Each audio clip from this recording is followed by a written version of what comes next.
ইসরায়েলের জাতীয় নিরাপত্তা উপদেষ্টা তজাচি হানেকবি বলেছেন, পূর্বের অনুমানকৃত সংখ্যা থেকে অনেক বেশি ব্যালিস্টিক ক্ষেপণাস্ত্র রয়েছে ইরানের হাতে।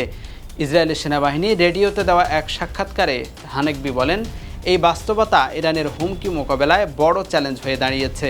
তিনি বলেন, দীর্ঘমেয়াদে এই লড়াইয়ের মাধ্যমে ইরানের হুমকি দূর করা সম্ভব নয়। ইসরায়েলের পূর্বের অনুমান ছিল ইরানের হাতে 1500 থেকে 2000-এর মতো ব্যালিস্টিক ক্ষেপণাস্ত্র রয়েছে।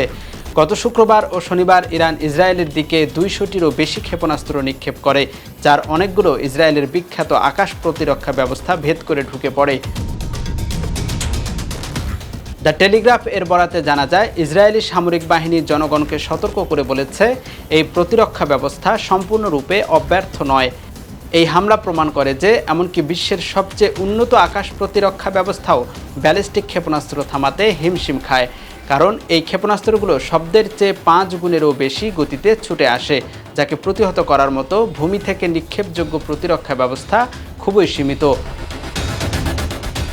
সম্প্রতি হানেকবি আরও স্বীকার করেন, শুধু সামরিক হামলা দিয়ে ইরানের পরমাণু কর্মসূচি ধ্বংস করা সম্ভব নয়।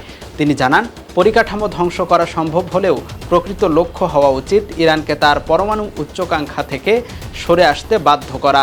হানেকবি বলেন, এই সমস্যার সমাধান কেবল সাময়িকভাবে সম্ভব নয়। তিনি লিবিয়া ও দক্ষিণ আফ্রিকার উদাহরণ তুলে ধরে বলেন, এসব দেশ রাজনৈতিক সিদ্ধান্তের মাধ্যমে তাদের পরমাণু কর্মসূচি বন্ধ করেছিল, বাইরের সামরিক হস্তক্ষেপের মাধ্যমে নয়।